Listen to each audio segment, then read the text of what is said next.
Why? Why OFWs remain poor?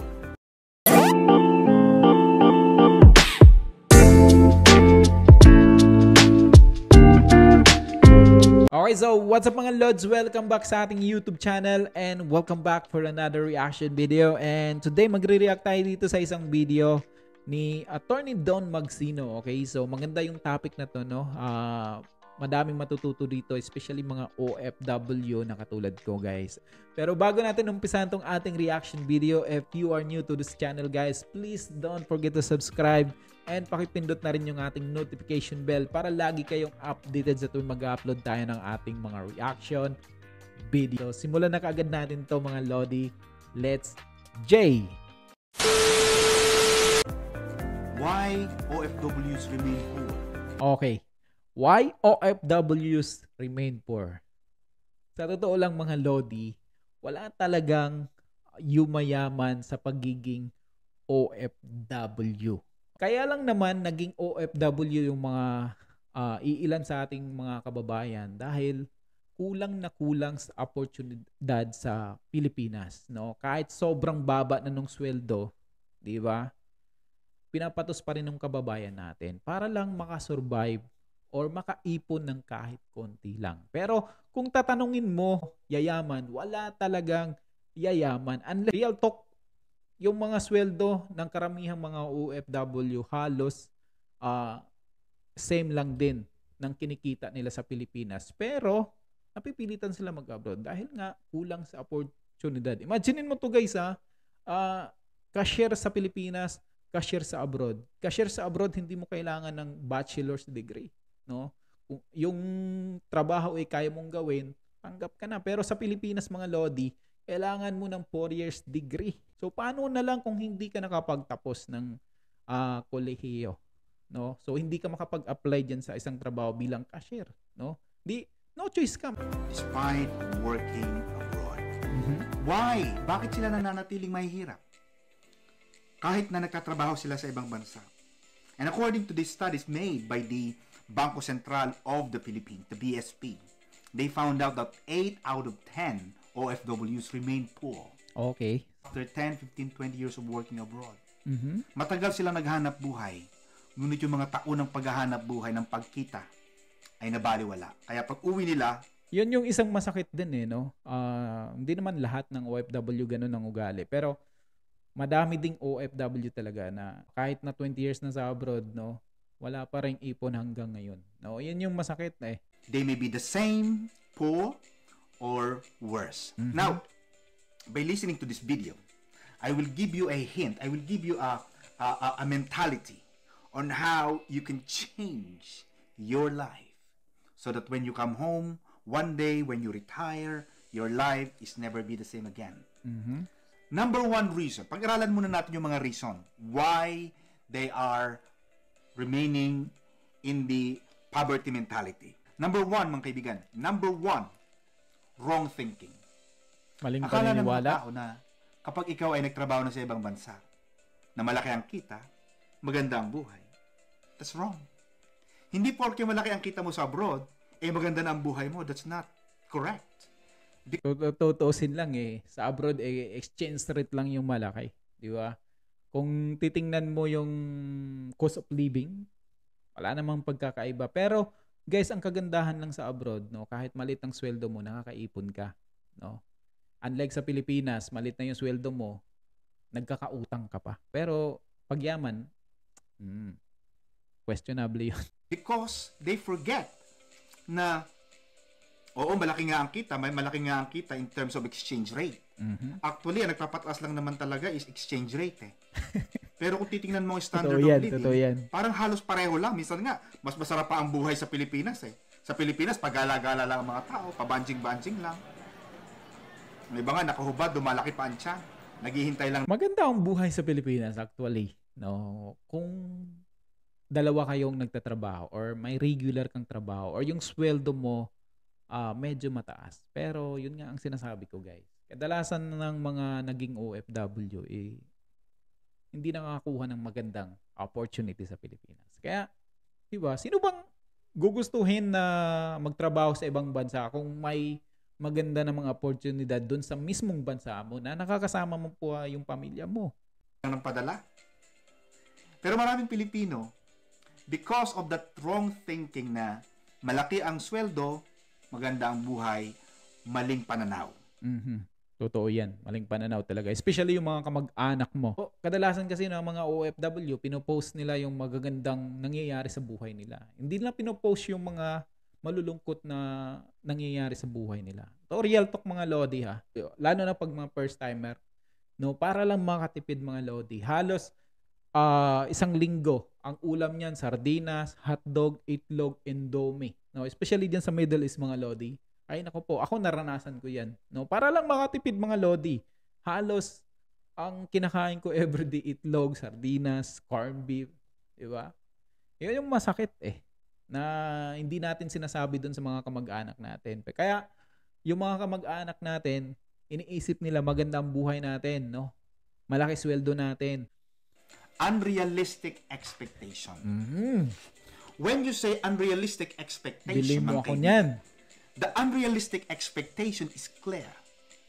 Maraming mga kaibigan, maraming mga pamilya natin, ang taas, they are expecting too much too soon. Na porke nakapag-abroad lang last month, akala nila agad tumitiba-tiba ka na ng pera. Ang tingin nila sa'yo parang napakayaman mo na, parang isa ka ng reyna at prinsipe.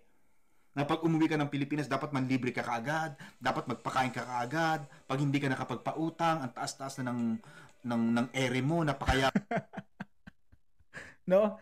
Yung masakit dyan, bilang isang OFW, tapos uuwi ka, no? Kasi nga, sobrang lungkot mo na sa ibang bansa. No? Within 2 years, of course, pag first timer ka, hindi ka talaga nakakaipon nun. Ganon talaga realidad ng mga OFW yun. Pag first timer, may pera ka pero konti lang. No? Kasi naubos doon sa placement pay. No? Yun yung masakit No? Hindi naintindihan ng mga kamag-anak natin na pag nag-apply tayo, nakakapangutang pa tayo dahil pangbayad sa medical, sa placement fee. Diba? No? Kaya pag umuwi ka na 2 years contract lang or isang kontrata ka pa lang na wala ka pang masyadong ipon, no, ine-expect na ng mga kamag-anak mo na magpapakain ka, ililibre ka, di ba? Tapos pag hindi mo na pagbigyan, galit pa yung mga yon, di ba? Yan yung masakit na katotohanan bilang isang OFW, no? Tabang mo na, nakarating ka lang ng abroad, kala mo kung sino ka na. They don't understand. Di talaga nila intindihan yun. The life abroad is not easy. Yes. Ang iba dyan, nagkukunwari na lang.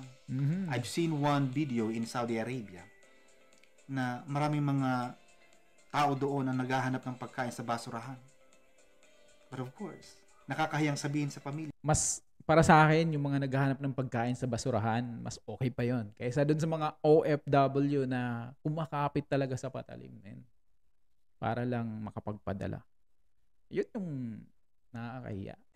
Asawa ko, mga pamilya ko, mga kamag-anak, wala akong may padala dahil dito mismo, ako mismo, wala akong makain. Pero dahil sa ating kahit nahihiya tayo, at yan din ang isang dahilan kung bakit ang mga OFW ay nananatiling may hirap. We cannot say no to the request of our family, of our relatives, of our friends. Talagang sa department na yon, we cannot say no. Especially pag kaya mong ibigay, ay nako po. No? Yung mga ibang kakilala ko, ay nako. Isang iyak-iyak lang ng konti ng kamag-anak men. Sige, bukas i-send ko na. No? Diba? Yun yung isa sa mga dahilan talaga. No? Para sa akin, we can't say no to demands. Isang reason talaga yan. Kaya hanggang ngayon, 20 years, 10 years ka na sa abroad, wala ka pa ring ipon. Kasi yung buong angkan mo, inangkin mo na. Yung problema nung pamangkin mo, yung problema nung tiyahin mo, yung problema nung tiyahin mo, minsan inaangkin mo na, nakakalimutan mo na yung goal mo, no, na hindi habang buhay OFW ka, hindi habang buhay yung kinikita mo ngayon bilang isang OFW, ikikitain mo yan. Tayo bilang OFW, no, marunong ho tayo magsabi na wala, hindi, no? Turuan din natin sila paano dumiskarte, mga lodi. Makapagsabi ng hindi. Kapag humingi, dapat ibigay. Kaya, may hirap. Maraming tao naghihirap. Hindi na makaipon. Paano ka makakaipon? Ang daming naghihintay. Ang daming umaasa. Ano ang sabi ng kasabihan, mga kaibigan? There was a saying that says, if you give a man a fish, he will live for a day. But try to teach them how to fish, and they will live for many more years to come. Yes, agree. Turin tayong turuan sila na mabuhay mag-isa. Na hindi habang buhay, itong aking hanap buhay, nandito. Itong remittance na pinapadala ko, hindi to lifetime. Minsan, lalo na ngayon sa lockdown, ang daming nawalan ng trabaho. Ang daming nagsaradong mga kumpanya. And of course, magkakaroon niya ng domino effect. Nagsaradong kumpanya, nagbawas.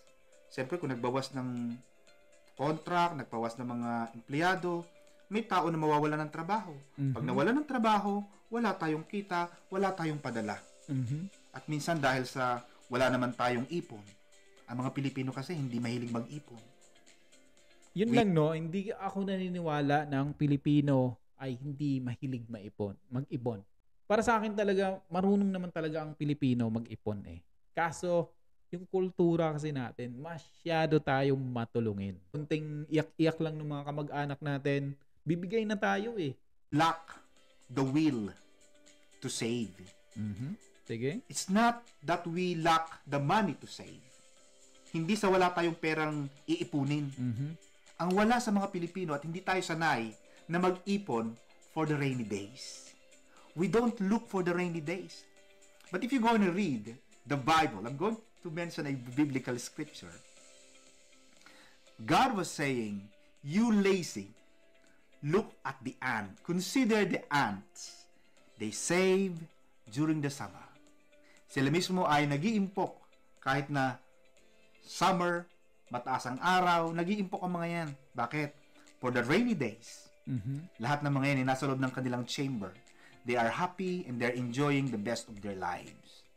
Ang mga Pilipino, tayo mga kaibigan, masakit mang sabihin ito at talaga namang may katotohanan, hindi tayo mahilig mag-ipon. Maraming tao ang nagsasabi na maraming tao ang mahilig dun sa one day millionaire. Yung kaagad. Oo. Ay, nako. Parang kultura na rin yata natin yun, no? Na pag may pera tayo, mahilig tayo manglibre. No? Bibili tayo ng mga bagay na hindi natin kailangan. And then, di lang naman Pilipino ganun eh. No, kahit ibang lahi, ganun din naman eh. Dami akong kilala guys na pag-uwi sa Pilipinas, yung inipon niya ng almost 10 years abroad, no? Gagastusin niya lang within one day. No? Kaya ayun, bumalik na naman sa abroad. No? Mag-iipon na naman. Tapos pag-uwi ulit, one day lang niya gagastusin. Yan yung masakit, mga lodi. So anyway mga lods, kung gusto niyo mapanood yung video ng buo, no? So medyo mahaba yung video, mga lodi. So nasabi naman niya yung 4 na signs daw na reason kung bakit ang overseas Filipino worker or OFW hindi yumayaman kahit sa sobrang tagal na nila dyan sa upyod. Anong masasabi nyo dito sa video na napanood natin, no? Dito kay Attorney Don Magsinos. Please comment down below dyan sa ating comment section. And ako po si Chivy TV and see you on my next reaction video.